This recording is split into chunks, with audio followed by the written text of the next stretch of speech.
Student, our today's topic is parallel combination of electric cells.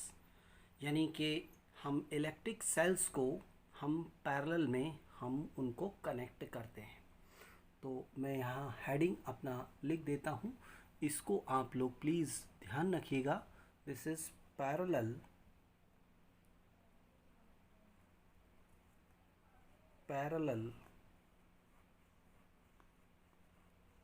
combination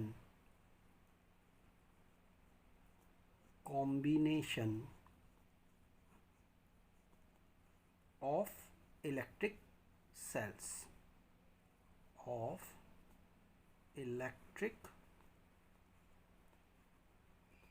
cells right students. तो अब हम इस topic को हम यहाँ पर यानी हमें क्या करना है कि जो इलेक्ट्रिक सेल्स हैं उनको हमें पैरेलल में कनेक्ट करना है। यहाँ हमें इस चीज़ को ध्यान में रखना है। तो किस तरीके से हम इनको पैरेलल में कनेक्ट करते हैं वो चीज़ आप जो है वो इसको ध्यान रखिएगा students. Parallel combination of electric sales. तो स्टूडेंट यहाँ पर हम एक केस जो है वो कंसीडर करते हैं। वो क्या है कि जो आपको इलेक्ट्रिक सेल्स दे रखे हैं पैरेलल में कंबाइन करने के लिए, उनके जो इलेक्ट्रोमोटिव फोर्स हैं और जो उनके इंटरनल रेजिस्टेंसेस हैं वो सेम हैं। ठीक है, तो कंडीशन क्या है? Electromotive force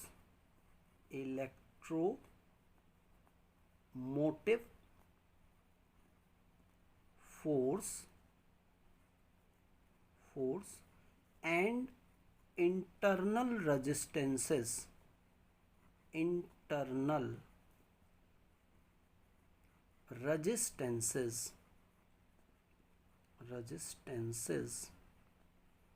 are same। ये सबके सेम है। अभी एक केस हम यहाँ पर ले लेते हैं। केस नंबर 1 है आपका, ये क्या है? Electromotive force and internal resistances are same. तो क्या है यहाँ पर, अगर हम यहाँ इसको कनेक्ट करें तो देखिए, सपोज़ आपके पास में n सेल्स हैं। तो n सेल्स हैं तो हमने क्या किया भाई, एक सेल जो ले लिया वो ये आपके पास में एक सेल है, ये इसका इंटरनल रेजिस्टेंस, राइट। ये इसका इलेक्ट्रोमोटिव फोर्स है E और रेजिस्टेंस है R। ऐसे ही आपने यहाँ दूसरा एक सेल जो है वो कनेक्ट कर दिया, ये इसका इंटरनल रेजिस्टेंस है और ये कनेक्ट किया, इसका इलेक्ट्रोमोटिव फोर्स E और इंटरनल रेजिस्टेंस R। ये सेल नंबर 1 है, ये 2 है। और ऐसे ही आपके पास में यहाँ पर आपने एक और ले लिया, this is cell number 3, right. इसका इलेक्ट्रोमोटिव फोर्स और इंटरनल रेजिस्टेंस को मैंने यहाँ, ये E है और ये R से शो किया है, ये सेल नंबर 3। और ऐसे ही आपके पास में सपोज़ आपने n सेल्स को आपस में कनेक्ट कर रखा है, right.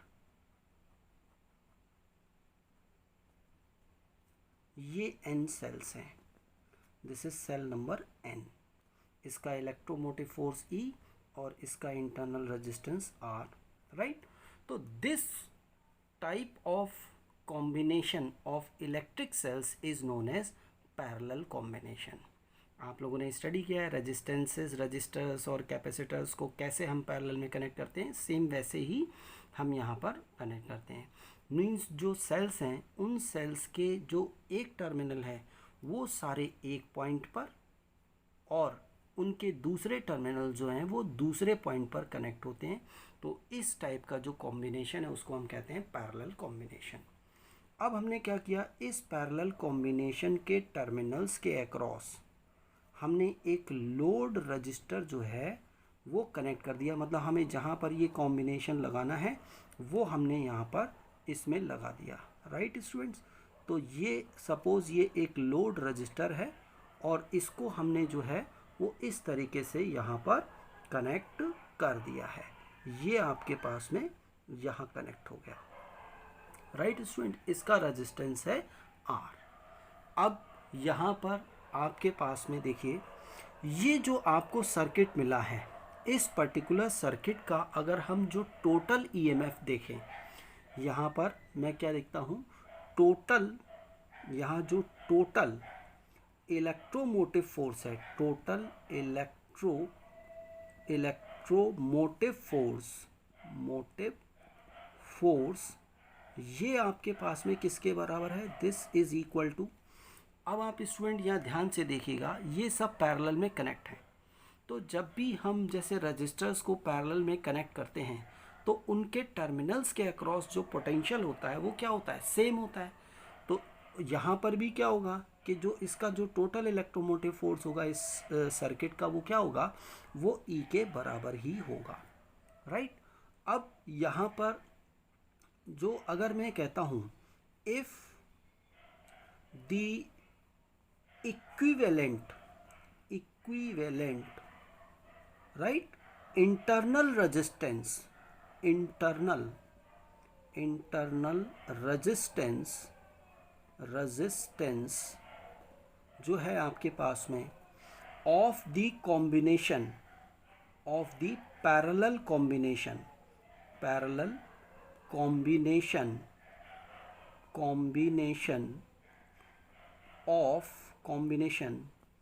if the equivalent internal resistance of the parallel combination is R equivalent मैंने कह दिया, then अब स्टूडेंट्स आप ये जानते हैं कि ये जो जितने भी सेल्स हैं वो पैरेलल में कनेक्ट हैं, तो पैरेलल में जो इक्विवेलेंट रेजिस्टेंस होता है वो क्या होगा, 1/R equivalent will be equal to किसका होगा, 1/R1 प्लस 1/R2, राइट। अब जैसे यहाँ R दे रखे हैं तो सब 1/R plus 1/R plus 1/R plus dot dot dot dot dot last में भी 1/R, और ये कितने टाइम्स होगा, n टाइम्स, ये n टाइम्स होगा। क्यों, क्योंकि देखिए कितने सेल कनेक्ट हैं, 1 2 3 4 5 6 अप टू n, तो ये n टाइम्स हो जाएगा।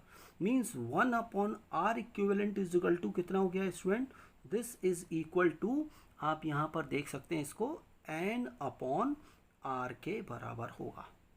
तो इसका मतलब है कि जो R इक्विवेलेंट हो गया, R इक्विवेलेंट इस जो कॉम्बिनेशन दे रखा है, parallel combination of electric sales का जो इक्विवेलेंट इंटरनल रेजिस्टेंस है वो किसके बराबर हो जाएगा, R/N के बराबर हो जाएगा, राइट।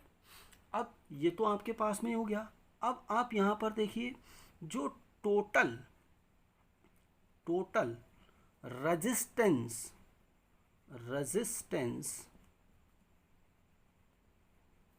ऑफ द सर्किट, ये जो सर्किट है, इलेक्ट्रिक सर्किट है, इसका जो टोटल रेजिस्टेंस होगा, तो टोटल रेजिस्टेंस क्या होगा, जो लोड का रेजिस्टेंस है प्लस जो आपके इलेक्ट्रिक सेल्स हैं उन इलेक्ट्रिक सेल्स का जो इक्विवेलेंट इंटरनल रेजिस्टेंस है। तो यानी कि आपके पास में ये क्या हो जाएगा, this is equal to capital R plus R/N। क्यों, क्योंकि ये इनका इक्विवेलेंट रेजिस्टेंस और ये रजिस्टर ये किस में कनेक्ट है, सीरीज में, तो सीरीज में है तो डायरेक्टली ऐड कर देंगे। तो इस केस में सो इलेक्ट्रिक करंट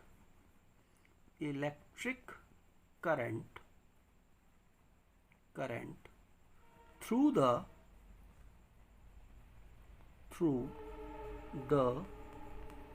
combination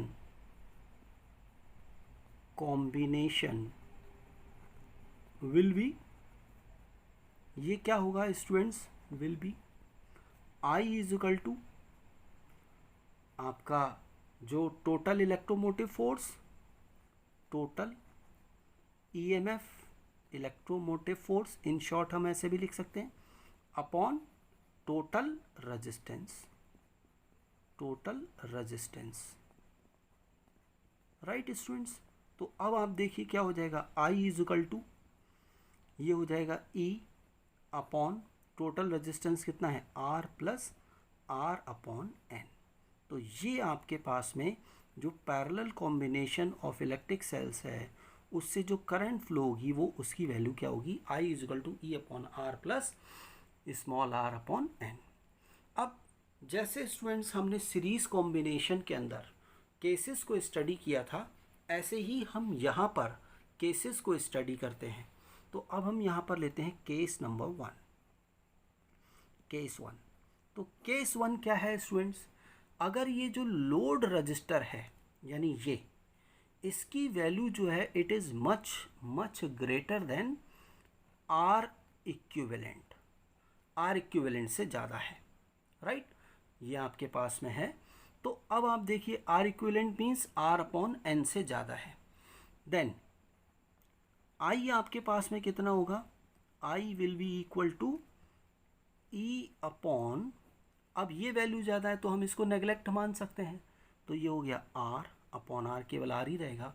तो it means I is equal to कितना है आपके पास में, इजकल टू, और ई अपॉन आर क्या है, अगर हम इसको केवल सेल को लें और ये कनेक्ट करें तो वो सिंगल एक इलेक्ट्रिक सेल से जो करंट फ्लो है उसको रिप्रेजेंट करेगा।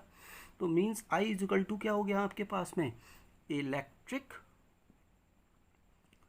Current, current through a single cell, single cell. तो अब आप यहाँ पर देखिए स्टूडेंट्स, हमने n सेल्स कनेक्ट किए पैरेलल में और हमें जो करंट मिल रही है इस कंडीशन में वो एक सेल की करंट के बराबर ही मिल रही है।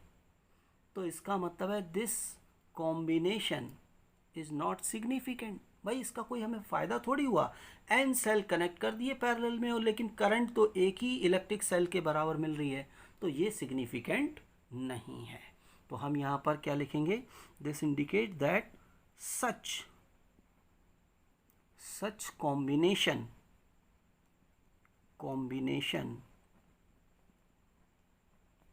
of electric cells under the condition, ये कंडीशन हमें ध्यान रखनी है, under the condition, कंडीशन कौन सी कंडीशन है, ये कंडीशन है R is much much greater than R equivalent. Under the condition R is much greater than R equivalent is not significant. Significant, ये आपके पास में सार्थक नहीं है, ये सही नहीं है। जो n सेल कनेक्ट करके एक सेल के बराबर धारा हमें मिल रही है, तो ये कहाँ से समझदारी वाली बात है, ठीक है। तो इसको हम नहीं करते। लेकिन अगर आप इसको कंपेयर करेंगे सीरीज़ कॉम्बिनेशन में, अगर इन सेल्स को हम इस कंडीशन में मतलब सीरीज़ में जोड़ते हैं तो इस कंडीशन में वो आपके पास में क्या होगा, इसका अपोजिट केस होगा। तो वो ध्यान रखना है आज स्टूडेंट्स आपको, राइट। अब हम केस 2 यहाँ पर स्टडी करते हैं, केस 2। अब केस 2 क्या है, केस 2 ये है कि आपके पास में जो R है, ये जो रजिस्टर है, इसकी value it is much much smaller than R equivalent, बहुत स्मॉल है। देन अब जब ये कंडीशन है तो आई इज इक्वल टू क्या हो जाएगा स्टूडेंट्स आपके पास में ई अपॉन, अब ये वैल्यू बहुत कम है, ये ज़्यादा है, तो हम इसको नेगलेक्ट मान सकते हैं, तो ये हो जाएगा आर अपॉन एन के बराबर। इसको हम ऐसे लिख सकते हैं I is equal to N times of E upon R के बराबर। और ये क्या है, एक सेल से जो करंट मिल रही है, यानी I इज इक्वल टू क्या हो जाएगा, this is equal to N into electric current, electric current, current through a single cell, single cell. तो स्टूडेंट्स अब आप यहाँ पर देखिएगा, ये क्या है, अगर हमारे पास में कंडीशन ये होती है तो ये जो parallel combination of electric cells है, इससे जो करंट मिलेगी वो क्या होगी, एक सेल से जो करंट मिल रही है उसका n टाइम्स होगी। इसका मतलब ये चीज़ सही है। हम जितने ज़्यादा सेल कनेक्ट करेंगे उतनी ही ज़्यादा हमें करंट मिलेगी, राइट स्टूडेंट। तो यहाँ पर ये क्या कहता है, तो such combination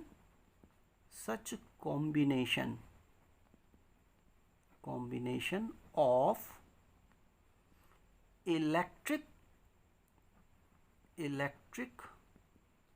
cells under the condition हमें ध्यान रखनी है, अंडर द कंडीशन, कौन सी कंडीशन है कि कैपिटल आर जो लोड रजिस्टर है it is much smaller than R equivalent is significant,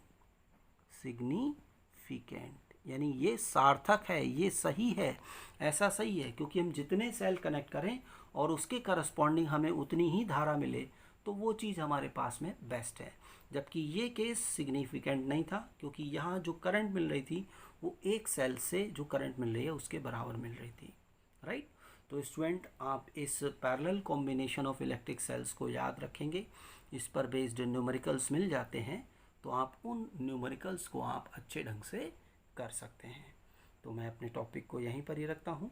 student please, आप लोग बोर्ड के स्टूडेंट्स हैं और अगर आपको कहीं पर भी कोई भी डाउट हो तो इमीडिएटली विदाउट एनी हेजिटेशन आप सीधे मेरे व्हाट्सएप नंबर पर अपनी प्रॉब्लम्स को सेंड करें और मैं उन प्रॉब्लम्स को दूर करूँगा।